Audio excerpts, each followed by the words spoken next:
Well, welcome to our very last Annenberg Research Seminar of the academic year. As usual, we leave our best to last. And before we today's session gets started, it's sponsored by APOC, the Annenberg Program on Online Communities, which is coordinated by Janet Falk, Andrea Hollingshead, and Peggy McLaughlin. But before we introduce Andrea, I just wanted to say a word or two to a couple of people who have been very instrumental in helping to organize these conferences all year long. Number one is Nina O'Brien, grad student. She's done endless hours of coordinating with speakers and arranging for things to happen for them to be able to get here and helping them craft their, well, sometimes their titles, sometimes their talks. So I want to personally thank you for doing a really terrific job this year. It's really wonderful when you're responsible for something like this and you have people you can really depend on. The other person is Carol Pretzer, who's in the back. Carol has been our staff support, and she's been really terrific. She takes care of getting people onto campus, getting them parking stickers, helping arrange for their flights, or if they're staying over, their hotel accommodations and everything. And the reason things have gone so smoothly this year along with Nina is because Carol's been working there in the staff office. So thank you, Carol. Really appreciate it. So, without further ado, Janet Falk will introduce, the chain of introductions. Will introduce, yes.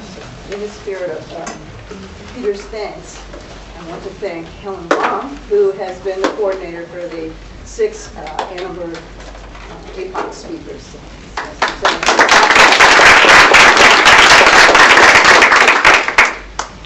Well, I'm delighted to introduce my co-director of the research initiative part of the Annenberg program on online communities, which is part of a bigger grant that is Larry Gross is the PI along with Jeff Cowan and Jeff Cole. I think most people know Andrea pretty well, but I'll give you a few little bullet points to try not to take too much of your time. She's also appointed in the Marshall School of Business here at USC and the Department of Psychology. She came to us through University of Illinois, where she got her PhD in social psychology, and from Yale University, where she had a bachelor's degree in psychology. Her research has been supported by an endless array of grants, most of them from the National Science Foundation, which I'm sure you all know is one of the most prestigious places to have your research, probably because it is a symbol of the quality of the research. And for those grad students here, her first book was published in 1994 based on work she did as a PhD student at the University of Illinois. So there's a high standard for you. Her most recent book with Scott Poole is called Theories of Small Groups, a book that has been trying to bring a major interdisciplinary perspective at state groups, collaboration, and communities. And with that, I will hand it over to Andrea, and you can read her title. Okay, Andrea, thank you.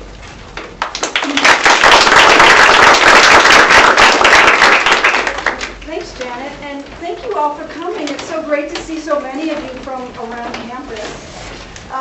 Today I'm going to present some preliminary findings from a large program of research that we've been working on for about 18 months. And this is the first opportunity that the Consumer Communities Project team has had a chance to get feedback from outside of our group. So, you know, we're really looking forward to your questions and your feedback. And this won't be our last time, actually. We are putting together a panel for ICA. We're going to be presenting it in Singapore, and so your feedback and your comments and your questions are especially welcome. So anyway, before I get started, I'd first like to show my appreciation and acknowledge support from the Annenberg program on online communities. And I'd like to introduce the Consumer Communities Project team. And here they are. This has been a total team effort, many of whom are here today. Could you raise your hands So yes, thank you. But anyway, many of these folks have been working on the project for the last 18 months and have been involved in all aspects of the project, from the project development to interpretation, and a lot of them have helped me with my slides that I'll be showing today. So thanks very much. And I have a special shout out to Young G. Kim and Courtney Schultz, who have been the project managers and have helped keep this huge thing organized. So thank you.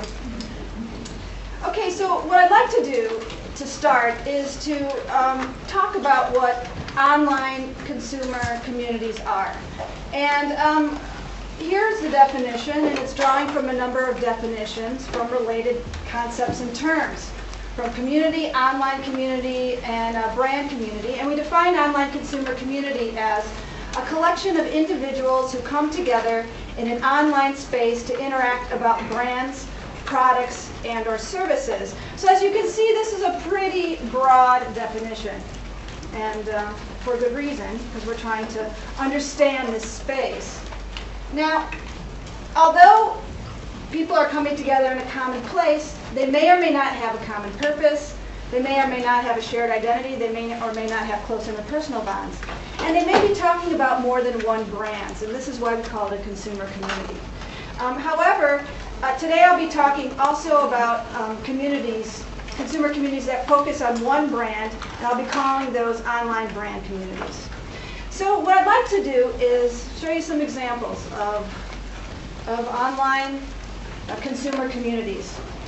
In our project, we've identified 4 basic types. Brand-hosted communities that are created by a company, fan-created sites, which are created by fans, and also some anti-fans, which I'll talk about in a second.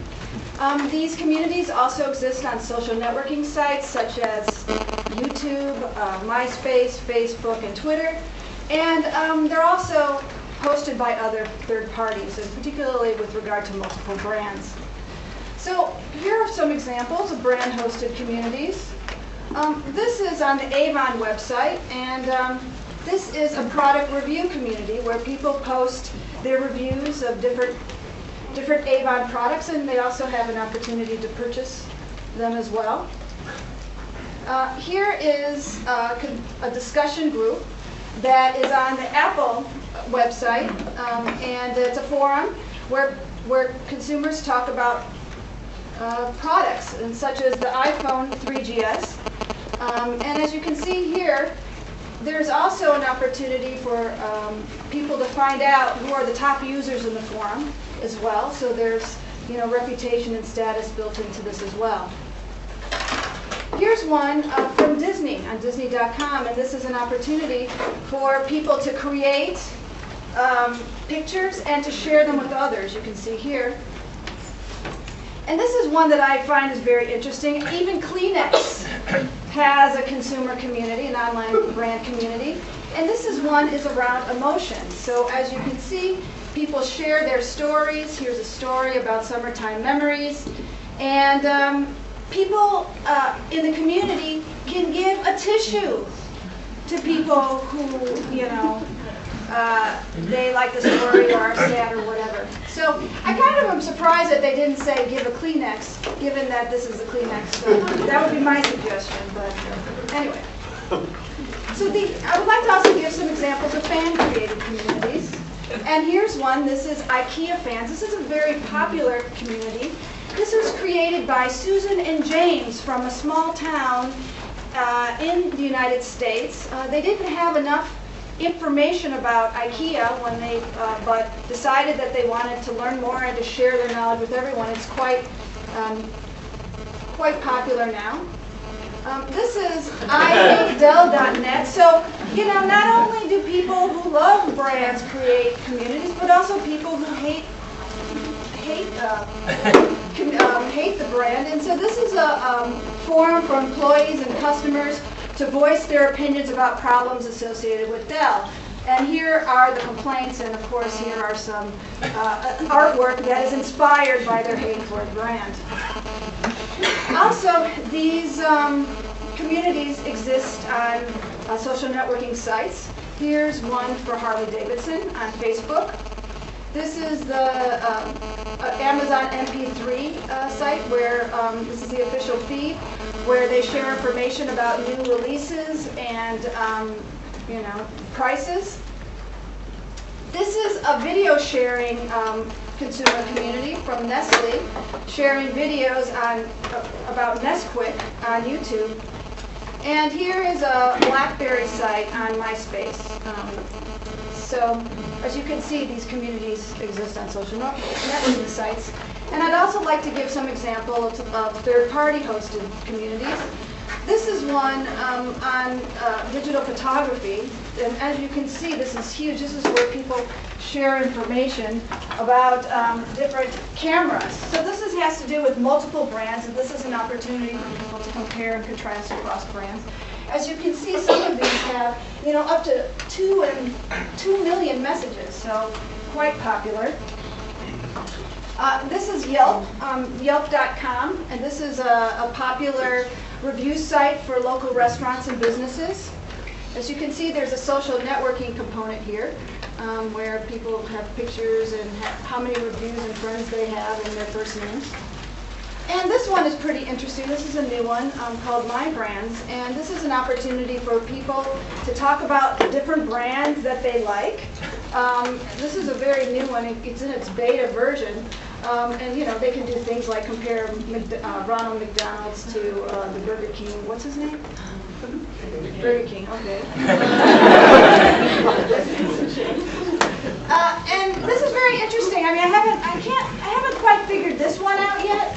But people can indicate what brands and products they want and they need, and they post it on the wall. And then there's brand freaks and popular, and I don't know. It's a social networking site, and it's taking this idea of brands a step further. So anyway, there are a lot of different types. Now, on these different communities, users engage in a lot of different kinds of activities. They consume the content produced by other users. They can participate in forums and answer questions. And then they can also produce original art, as we saw on the Disney site, and we'll see on other sites as well, videos and photos and the like. And these brand communities have a lot of different purposes. And if you look, you can think about the purposes and the benefits of these kinds of consumer communities from the brand perspective as well as the consumer perspective. And consistent with, traditional marketing communications, the goal of advertising is to engage consumers, educate them, teach them about products and services, develop positive associations with the brand, and then also driving purchase. But when you think about it, this is really one-directional, and consumer communities give brands an opportunity to engage in a two-way interaction with consumers. So they can build a relationship, they can engage in a conversation, they can evaluate their current product offerings and figure out, whether or not they're really meeting the needs of consumers, and they can also innovate with consumers. I'll be talking about that at the end of my presentation. Also, from the consumer's perspective, these consumer communities also provide a lot of benefits for consumers. So, people can get information, they provide a source of entertainment. Also, consumers can develop personal contacts. One of the things that we saw in some of the brand communities that had to do with luxury cars, some of the communities, like Mercedes, for example, has a community just for owners of their most elite products. So the drivers can come together and share information and videos about that particular experience. So they can meet other people who might own the same products and that sort of thing. Identity, they can develop status and a reputation, as we saw in the Apple discussion groups. And it's an opportunity for people to participate. But, of course, it gives them a voice as well. And as we'll see, people can complain to brands through these communities. They can organize with others. They can sanction. They can, engage in social action. So, there are a lot of benefits from the consumer's perspective as well. So the general goals of this project were to understand the consumer community's landscape. You know, there hasn't been very much systematic research on this topic, and what we wanted to do before we started developing theories to explain it and predict what's going to happen, and we wanted to describe it. We wanted to understand the phenomenon, you know, in terms of what are the different features and forms and goals and structures of communities before we started moving in and talking about what we're really interested in, which is the psychological, social, and communicative practices within these communities. So in this presentation, it's going to be pretty broad. I'm going to be describing 5 different studies that really look at different aspects and touch on different aspects of consumer communities. And by looking at all of the different consumer communities and all of the possibilities, this would also help us to identify interesting research questions for future work and to identify communities that might be particularly interesting for further study. So here's the agenda. The first 3 projects really are to describe the landscape of consumer communities. So they're more descriptive, they're exploratory, and the last 2 studies investigate psychological processes and communication practices in these communities. So I'll start with the first one, just kind of providing an overview of the consumer communities landscape. So in this project, what we did is we looked at the top 100 global brands as defined by a study by Interbrand. I don't have a lot of time to go into the details about the methodology, but they've been doing the study for 10 years. And here are the top 10 global brands in 2008. This is when we began the study. So Coca-Cola is number 1, and here's the top 5, and here's the 6 through 10. And then, so the top 10 in 2009 haven't changed much. Coca-Cola has been number 1 for the 10 years that they've been doing their study. Some of these have changed. Google's moved up. Toyota, not surprisingly, has moved down. But they're still the same in the top 10. Here are some others in the top 100. As you can see, there are companies from around the world in a lot of different product categories, from food and beverages to hotels to transportation to fashion. A lot of these, technology as well, a lot of these logos may be very familiar to you. So what we wanted to do is we wanted to identify whether or not these communities existed on the brand site, the brand hosted site, whether they existed in social networking sites, and whether there were fan-created sites, both positive and negative around the brand. So this is our general search strategy. And we were looking at a number of different factors. So once we identified a community, we looked at it and we coded it for a number of different features and consumer-created content. And we also looked at the degree of participation and innovation in the community.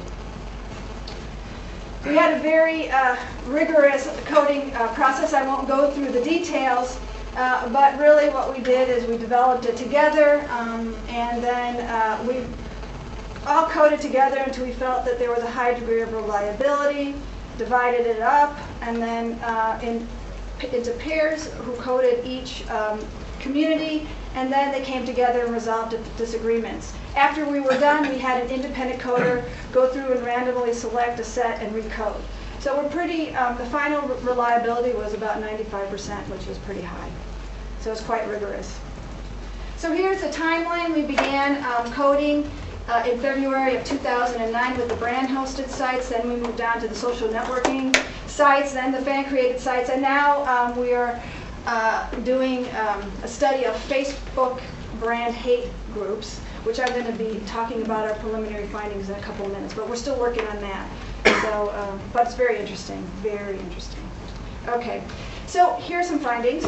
First of all, for the top 100 global brands, 37 have communities that are on the brand site. 100 out of 100 have a Facebook page. About half have a MySpace page, 3/4 have YouTube or Twitter, and about 40 have a fan-created site of some sort.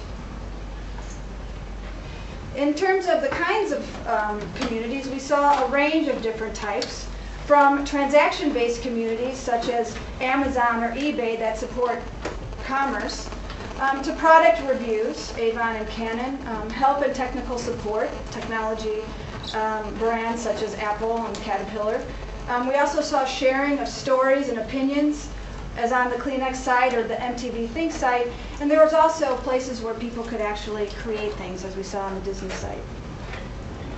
So, by product type, this is pretty interesting. So, here are, at the bottom, are all of different product categories and the number of brands that fit into each category. It should add up to 100. And in terms of brand hosted, as you can see, there's quite a lot of technology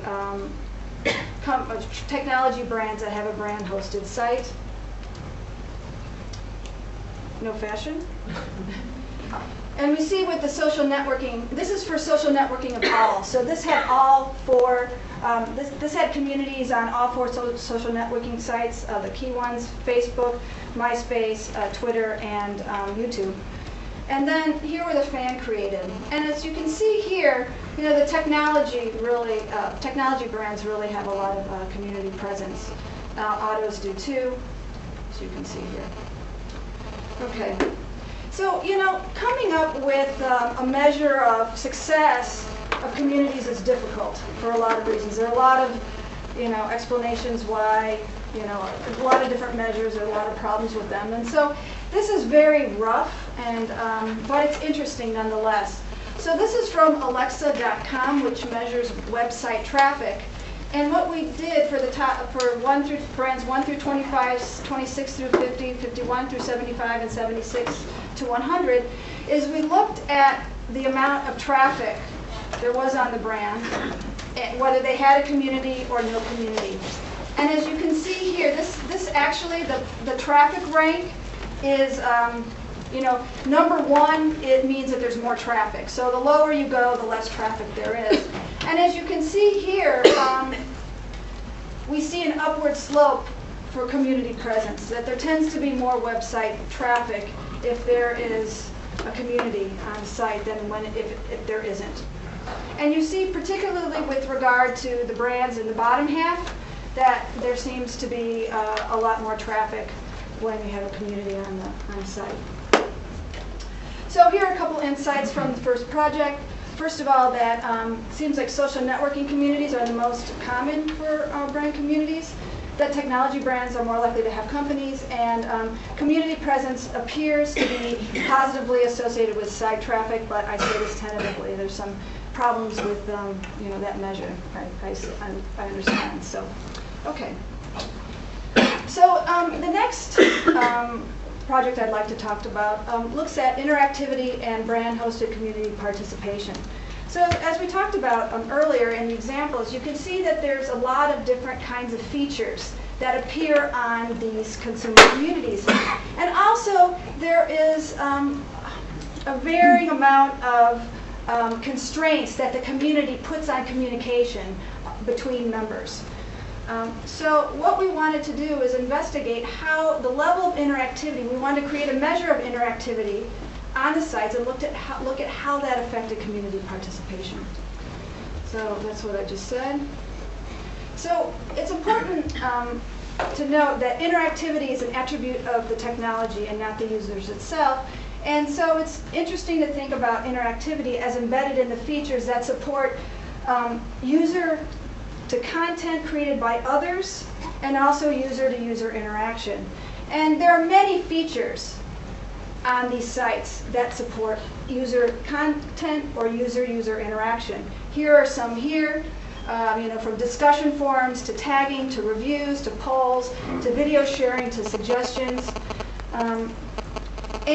These interactivity can serve a number of different purposes. First of all, it can help with consumer relationship building. And here's an example on the Starbucks site where interactivity, connection between, you know, customer and Starbucks helps to build the relationship. So this is what Coffee Lover says. I'm bored with having Pikes Peak every day. It would be nice to bring back the coffee of the day so we can all enjoy other sorts of coffees. And then, later on, the employee responds by providing an explanation for why Pikes Peak coffee is there every day. But the employee also says that we offer a featured bold coffee that is rotated weekly. So responding directly to the comment and helps build the relationship. In addition, interactivity can help build interpersonal bonds and common identity among members. And this is from the BlackBerry Storm consumer community. And very interestingly, this is what somebody said. Many of us have found something akin to family via participation in these forums. I know I have, and this is about the BlackBerry Storm, okay? This is about coffee, right? This isn't about any, okay, fine. I know that I have, and they give me strength, confidence, and hope. When I reach out to them, they're there for me, and they have taught me so much. And then here, the person responds and says, I consider you one of my distant friends here. So as you can see, these communities, even when they're talking about the BlackBerry Storm, can create interpersonal bonds and common identity. Now, one of the things that I think has been an advance that our group has contributed to the work on interactivity is that there are qualitative differences for each of these features in terms of whether they are high or low in interactivity. And let me give you an example of what I'm talking about. So this is a poll. This is a feature, a poll.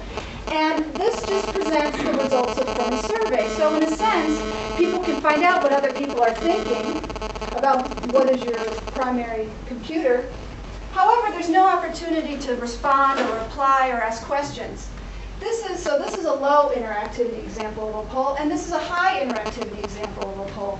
So we have, a poll, do you want Dell to add XPS specific form to the laptop? And so people have an opportunity to not only vote, but they can also add a response. So that promotes more interactivity. And then also with regard to discussion, another example. This is from the Kleenex site. How does your favorite blanket feel? And you can share your feelings about your favorite blanket, but you only have 120 characters to do it, and just your first name. No responses. In contrast, for high interactivity, Starbucks on their Idea Task Force site, people give their ideas. People can vote, thumbs up, thumbs down, and they can also produce comments. So this is an example of high interactivity for discussion. So, the hypotheses are pretty straightforward, that the more interactive features, the more community participation. And also, high interactive features are going to be more predictive and carry more weight, determining community participation than low interactive features. And both of these hypotheses were supported. The purple line, the straight line, that's the regression line. So indeed, the more interactive features the community provided, the more participation in the community. And same, the more high interactive features, that was more predictive of community participation as well. So, seems pretty intuitive and straightforward. The more interactivity you provide in the communities, the more community participation. I'm going to get to your question in 1 second. But will the finding generalize to social networking communities? And so I'm going to talk about that in a second. Yes? What is defining community participation? Yeah, the community participation is defined by the number of people who participate, the number of comments, and also the timeliness. So is it happening now? And we developed a subjective rating that looked at all of these three measures. How did you deal with websites that offer differences in interactivity between people who are registered users and people who are guests? Registered users versus guests. Well, Jingbo, where's Jingbo? Yeah, so did we, with the guests and registered users, because I think, because we just participated as registered users. Yeah, so basically while we were coding, most of communities require you to log in, then you can see all the communities. So basically, each coder will create their own account, then they log in, then they code all the features. But we didn't distinguish with guests and registered users. So people joined the community and did it. Okay. So, all right. So the next project I want to talk about is the Facebook brand hate communities. And we're trying to think of a good term for these communities because they're not hate communities, right? They're not organized groups that are advocating violence or hostility towards another group.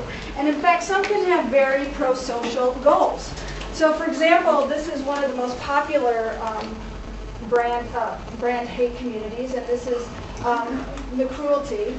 And this is created by PETA, the People for the Ethical Treatment of Animals. And what they want to do is they want to stop what they see as an inhumane practice of killing chickens.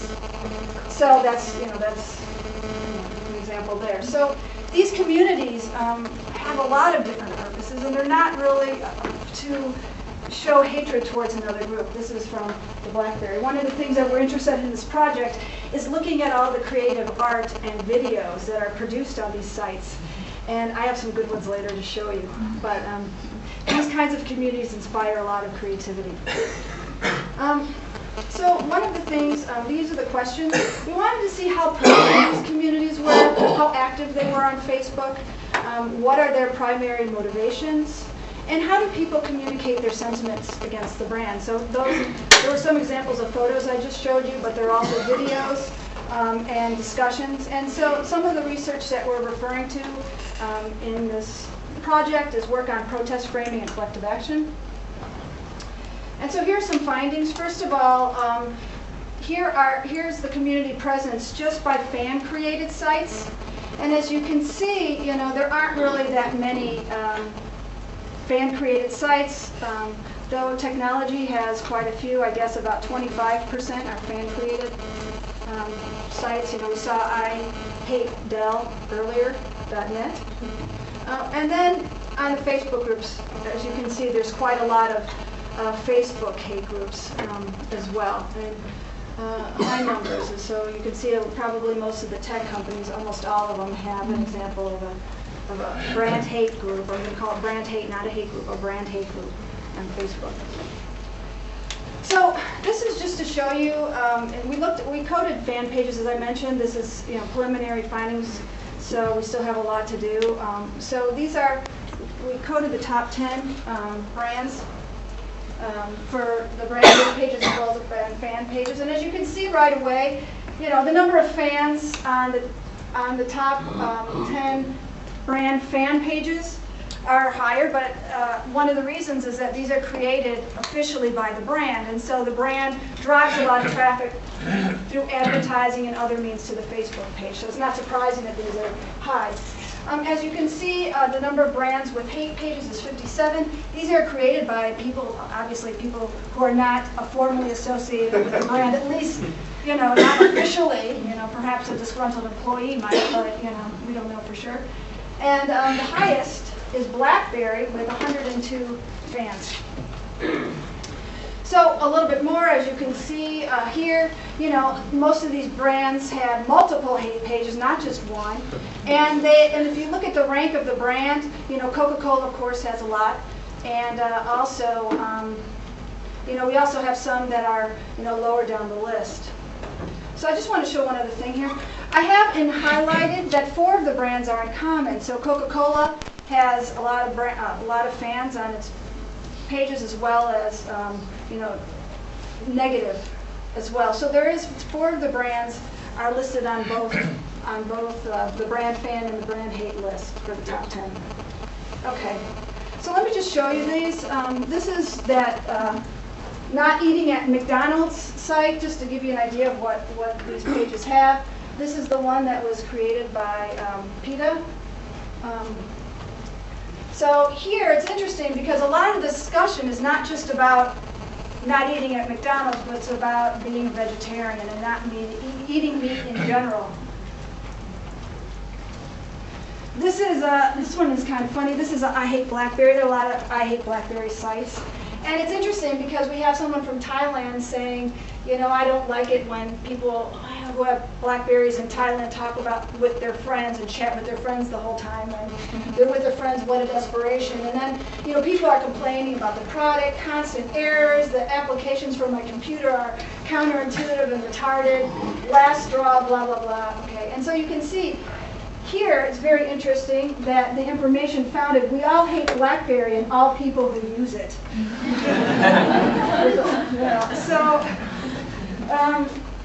Anyway, so these are some examples just so that you have something in your head about what these are.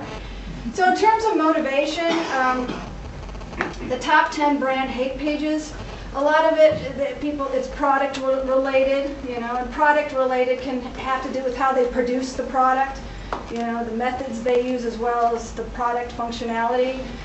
Some have, you know, they don't like the brand users like we just saw with the BlackBerry site.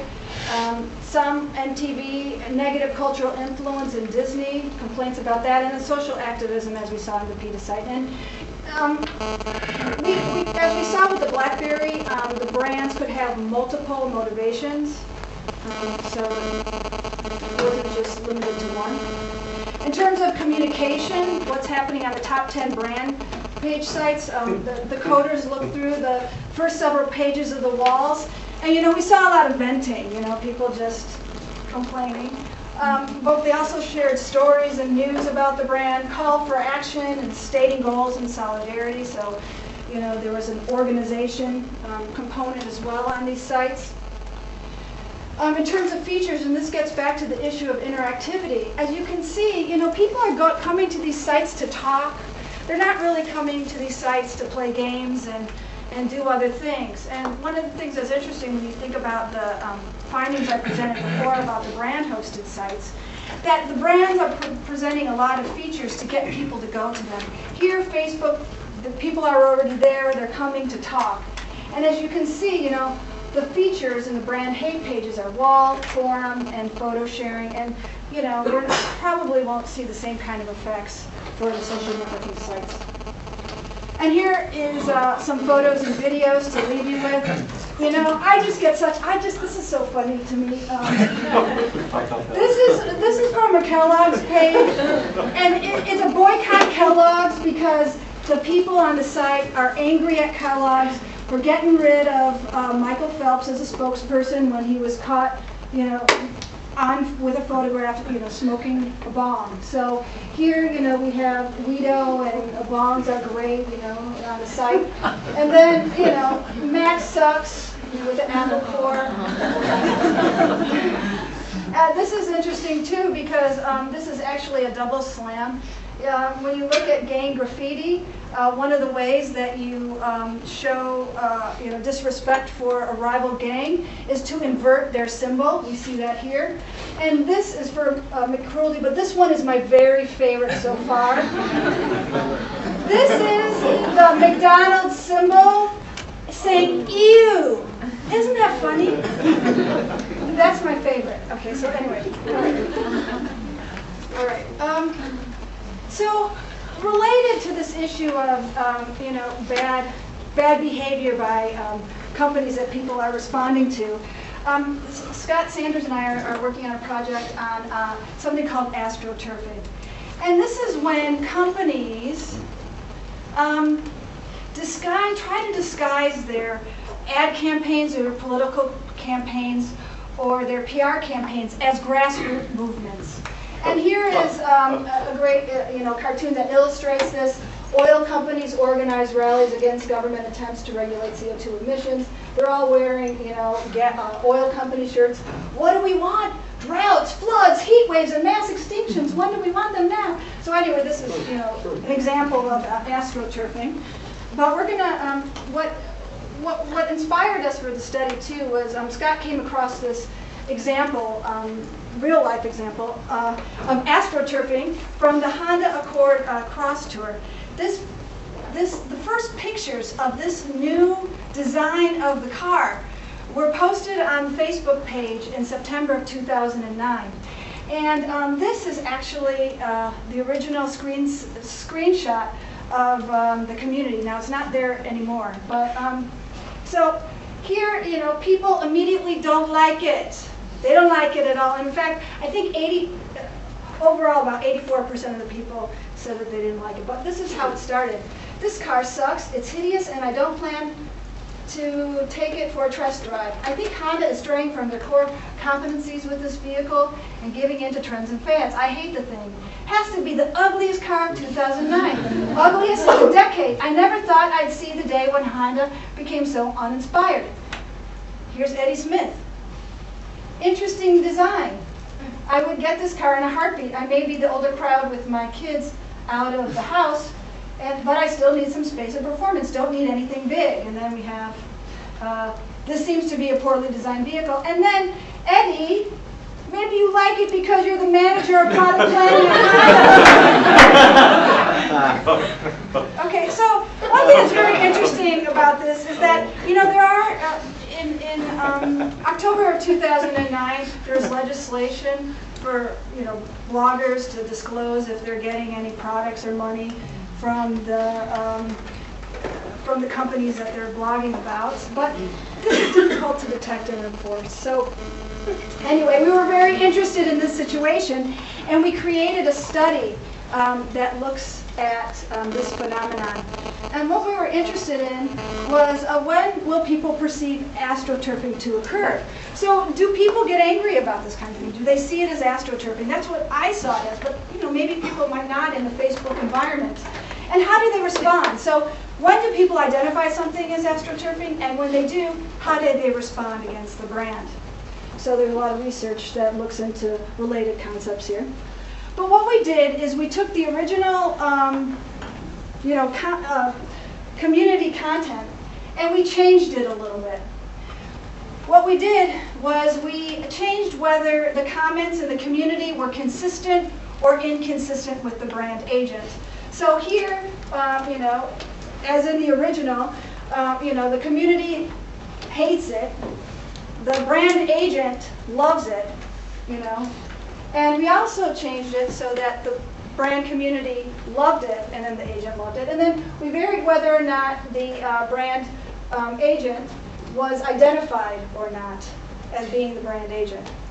So of course we think in this situation where the person's not identified, negative comments, positive by the brand agent, discovered that people are going to be more negative towards the brand than in this situation where there is agreement in the community and the person identifies. So we're still collecting some data here. We don't have findings yet. We should have them very soon. But I want to leave you with this. So the question is, so what happened? You know, and this is what happened. So this, what ended up happening on the site was Honda apologized and took out Eddie's comments off the community website. So he's a manager in Honda product planning. His post was removed for 2 reasons. He did not state that he was a Honda employee and that his posting is his personal, not Honda's opinion, and he's not a spokesperson for Honda. So that's what happened. And so we're interested in situations where this occurs, but we're also interested in what companies do in response. And I think that's going to be a next stage in this research. Okay, and then the last project is one that I've been working on with Leo Zhang, and this is actually really funny, this cartoon, because this is really relevant to the findings. So you know about nothing, have you thought of becoming a restaurant critic? So in this project, we were interested in whether features of the reviewer affect people's perceptions of the review. And so, you know, a lot of you are very familiar with Yelp, so I won't go into this too much. But as you can see here, people, you know, present a picture and information about how many reviews they've done and that sort of thing. So this is what it looks like. And so there's a lot of research that suggests that yes, reviewers' attributes do influence the evaluation of review content. So in this study, what we did was we took the content, the same content from reviews that were both positive and negative. So we didn't change the content at all. All we did was we changed the pictures. And we changed, so whether the person was male or female, and whether the person had done a lot of reviews or a few reviews. So this we wanted to develop a proxy of expertise and knowledge. So the participants were mainly female undergraduates, going to play a role in a couple of minutes. And so what the students had to do is read and evaluate the restaurants from 3 different Yelp reviews, and then we asked them questions about the quality of the review and also the reviewers. Now, one thing that's interesting is that we got the photos. Are you familiar with Hot or Not? Some people are like nodding. But Hot or Not is a site where people rate photos. You know, who would put their pictures up there? I guess maybe just to have people rate them. So we weren't interested in studying attractiveness. So we chose photos that were average. So they were in the middle. But you know, these people are pretty attractive, I think, in general. But anyway, they were average on the site. I mean, it's a pretty harsh site. I'm not putting my picture up there. So anyway, here are some of the findings with regard to gender and experience. So here, you know, that's not surprising, consistent with previous research looking at gender, including some of my own. Male reviewers are seen as more knowledgeable, and the reviews are seen as more useful than female reviewers. And we had a number of different pictures that we rotated in. But this is the, you know, so that's consistent with previous research. But what is unusual is this finding. This is unusual. How authentic is the review and how trustworthy is the reviewer? The control condition where we had no information about the reviewer, no picture, and no experience rating is seen as more authentic and more trustworthy. So people think the review is more useful, trustworthy, authentic when, well, not useful, but trustworthy and authentic when there's no information about the reviewer. Interesting, huh? Oh, I wanted to mention that reviewer attractiveness and participants' previous experience with the restaurant were controlled in the analysis. So we controlled for those things. So this is an interesting interaction effect consistent with some of my previous research too, and a number of other people who study gender in the room. And this has to do with how trustworthy is the reviewer. So interestingly, control condition, no information about the reviewer, most trustworthy. But this, okay, so this mean is different from these 3 means, and this mean is lower than these 3 means. So women who haven't done very many reviews are seen as least trustworthy. And this is interesting because men, doesn't matter how much experience they have, they're seen as trustworthy. But women have to do a lot of reviews before they're seen as trustworthy. So men get a free pass, you know, on the reviews. So anyway, so we asked participants, you know, why it's always good when you do this kind of work to ask people why they rated things when you get unusual findings so you have an idea for explaining it. And so these are some of the quotes from our participants. I think it gives some insights into what was happening. So there's no way of telling how credible the reviewer is. At times it's difficult to filter through information or make judgment calls on what information is actually valuable to you though. So, you know, it sounds like information overload. But this is interesting. It says she's written 5 other reviews on the site, so obviously she's used it before. It isn't just randomly posting about the lab. She also obviously isn't a professional restaurant critic. I would just attribute her skills to an average person, or perhaps average USC student writing about a restaurant they visited. They came across as an average person, no different from me, or my friends, except maybe being older. So here's a situation where the pictures are suggesting that this person doesn't necessarily have any more expertise than I have. So it suggests that the number of reviews is not a good proxy for expertise or knowledge. It really is just related to experience with writing reviews. More attractiveness. Well, we control for that in the analysis. No, but you don't have the more attractive people, so. Well, yeah. Okay, so the last, So I'd like to talk a little bit, speculate a little bit about the future of consumer communities. As you can see, we got a lot of work still to do. Today, just preliminary findings and overview of what we're doing, to get insights and feedback from you. But, and we also saw that there is a lot of presence of these consumer communities on social networking sites. And so that seems very popular, but I'd like to show you a couple of examples where I think some of the consumer communities may be going in the future. Particularly innovative examples that I think are really interesting. I just said that interesting twice in this sentence. Okay, so here's one. This is my Starbucks idea. And one thing that's very interesting about this site is that people have an opportunity to share their ideas. So ideas for improving Starbucks, product ideas, experience ideas, so they're giving ideas to Starbucks about how they can improve.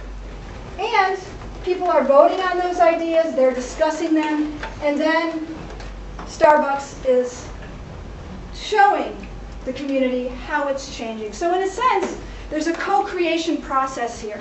Both the consumer and the brand are benefiting immensely from this kind of relationship. There's one, the first one was Idea Storm, I think was on Dell, and that inspired this one, but I think we're going to see more in the future. This one is particularly interesting, and I'm going to end, this will be my last example, but this is the Pepsi Refresh project.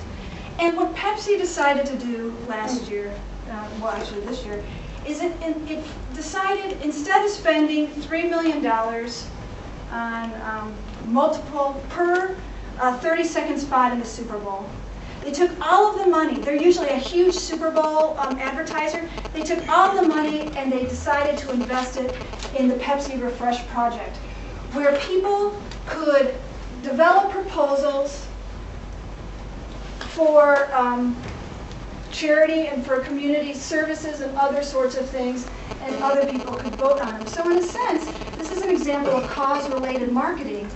But instead of Pepsi deciding who they're going to partner with, the community decides. And it's interesting to see what's happening. So what people do, consumers produce short grant proposals for up to $250,000 on health, arts and culture, food and shelter, planet, neighborhood, and education. And this buys Pepsi quite a lot, in terms of corporate social responsibility, but also, it drives a lot of traffic to the site. So, So anyway, that's it. Last thing before I open it up to questions is this is our panel for ICA. That's going to be in Singapore in June. Our panel's on June 26th. And my collaborators are going to be presenting the findings from the studies. And we have Ron Rice, who's a former president from ICA, who is going to be the discussant and respondent. It's going to be really interesting. And please add it to your schedule. One of the things I want to mention, this is the last day of the conference, so I'm trying. And we're in the large room. We're in the theater on the last day at 8:30 in the morning. So please, be good community members and come if you're in town. Okay. So anyway, you'll be hearing more from me about this anyway. Okay. So anyway, thanks. That's it.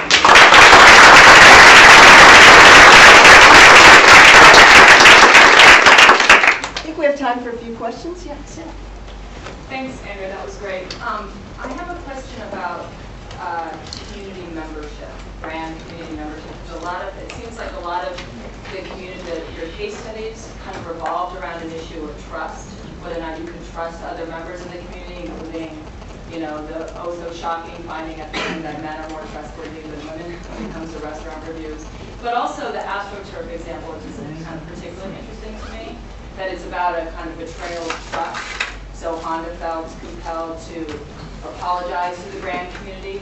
And I'm wondering if this is not, and I don't mean to sound completely conspiratorial here, but if this is not just a very sophisticated marketing strategy, because astroturfing is, behind the idea of astroturfing is that it's fake. Right? And in the first set of slides, the first case study that you showed, there were employees who said, oh, this is why we're not serving coffee of the day. There were employees from the brand who were responding, who were, blogging on the community site. So it seems a little bit of a slippery slope to me to have someone then pretend to be just a consumer and say that Honda is great, and then have Honda come out and say, no, this was a mistake, we're sorry, instead of just having someone from Honda say this car is great. So I'm just wondering how, if astroturfing isn't a very sophisticated corporate strategy. Yes, it is. And I mean, not to astroturf, but to apologize for astroturfing. Oh yeah, it happens. To do it and then apologize. I mean, to get. Oh, you're saying is that? Oh yeah. As a way to get caught. I mean. Yeah. You're saying that's intentional. That it's intentional. Let's see if we get caught, and if we do, we'll apologize immediately. Yeah. Yeah. I mean, it gets them a lot of attention. I'm thinking of the Chevy Tahoe campaign. Yeah. Where consumers, made these anti-environment ads about the SUV, and then Chevy Tahoe's president got on, or Chevy's president got on there and said, we're about transparency, and this is about anyone can join. It was great press for the company, and Tahoe sales went up afterwards. But they didn't go up. I mean, they went up temporarily, but for the year, I think they were down by 70%. And well, it went up. They had a spike in sales right after the campaign. Right after the campaign. I mean, that was an interesting example. I don't know if you're familiar with that Tahoe example. It's really quite funny. But they didn't even let the Tahoe pulled the opportunity for. What happened was the Chevy Tahoe had this site where people could create ads, user-generated content, and Tahoe made it very easy. So they presented all of the different scenes and the music, and then you could just type in the text. And of course, people are making up stuff about, gas guzzlers, destroying the world, sorts of things, and deteriorating from there, going straight downhill. And of course, it's got a lot of attention. Uphill. Straight uphill, right. So this is in 2006. And at that point, a lot of companies were starting to experiment with user-generated content. I know that Converse All-Stars was one of the first companies with their Chuck Taylors to get people to generate and develop advertising, and they were very successful. So a lot of companies were trying to do it, and I think that they just blew it, and they were trying to figure out what to do because they pulled that campaign so fast, and I think that they've been suffering since. So I don't know. I mean, that's a good question. I don't know of how we could tap into that, the answer to that, unless you interview people in the company. So yeah. I guess the comment is just that there's a kind of an assumption of authenticity there that is kind of assumes that one brand community is authentic where the other one is clearly spurious, and that may be part of the whole gamut of kind of establishing. And I think it's very important to look at the norms within the community. So Facebook, people kind of have an expectation. At least Facebook says that we have authentic communication. But on the other example with the Starbucks, that's actually on the Starbucks site. And so here, the norms and the expectations about who's communicating and who's responding are different, I think, and that the astroturfing and trust violations are different depending on those norms. So I think it's interesting. Yeah, Lynn?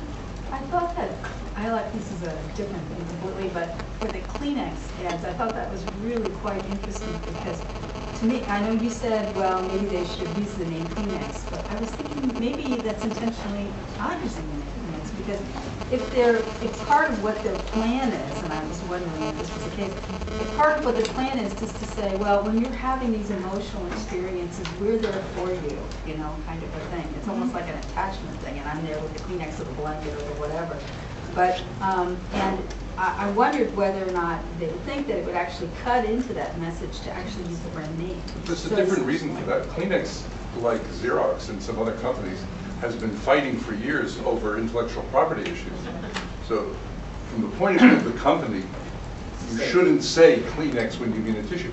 They like to say a Kleenex tissue, because if they lose ownership of that, then anybody can say Kleenex, Scotty's, or anybody else. But it's their site. It doesn't matter. Their point is you don't say that you can say Kleenex tissue, or you say tissue, but you don't use Kleenex as the synonym for tissue, or they lose ownership of the brand. But they've been fighting that for years. But this does raise the question as to whether or not intentionally or not intentionally, they may actually get better mileage out of saying tissue than Kleenex tissue because, Expression of their motive. yeah, it speaks to their motive, but if they say tissue, then you can't, as a user, come to think that, using a theory of mind, that their intent is to get you to buy the Kleenex. They're already on their site. Yeah, but you know, Obviously. I think we can continue this conversation afterwards. Yeah. We're lucky that Andrea is here with us, and I know we're way over time. Yeah, so I know some of you have to leave. I can stay for a few minutes because I wanted to have some questions. But I also want to get through my thing, so. And I'm happy to stay a few minutes. If you guys want to leave, some of you have to leave at 1. And then those of you who want to stay, I'll answer questions for longer if you want to Just chat. remember, in Singapore, it's going to be 10 or 12 minutes each, you won't have time for questions later. I know what, yeah. Okay. Don't end yet. Wait, Future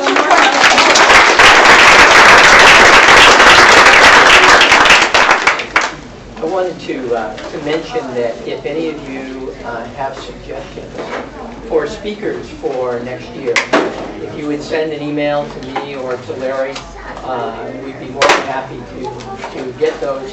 A number of the people who we had in our speaker series this year are people that faculty and students recommended, so that's really important. The other thing I wanted to mention was I wanted to announce the first speaker for the fall, who is Professor Tom Hollingshead, who's going to be talking about the first 18 months of President Obama's presidency. So, Here back here, who is it?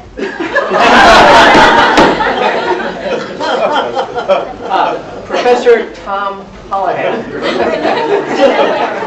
So everybody have a great summer, and we'll look forward to seeing you in the fall.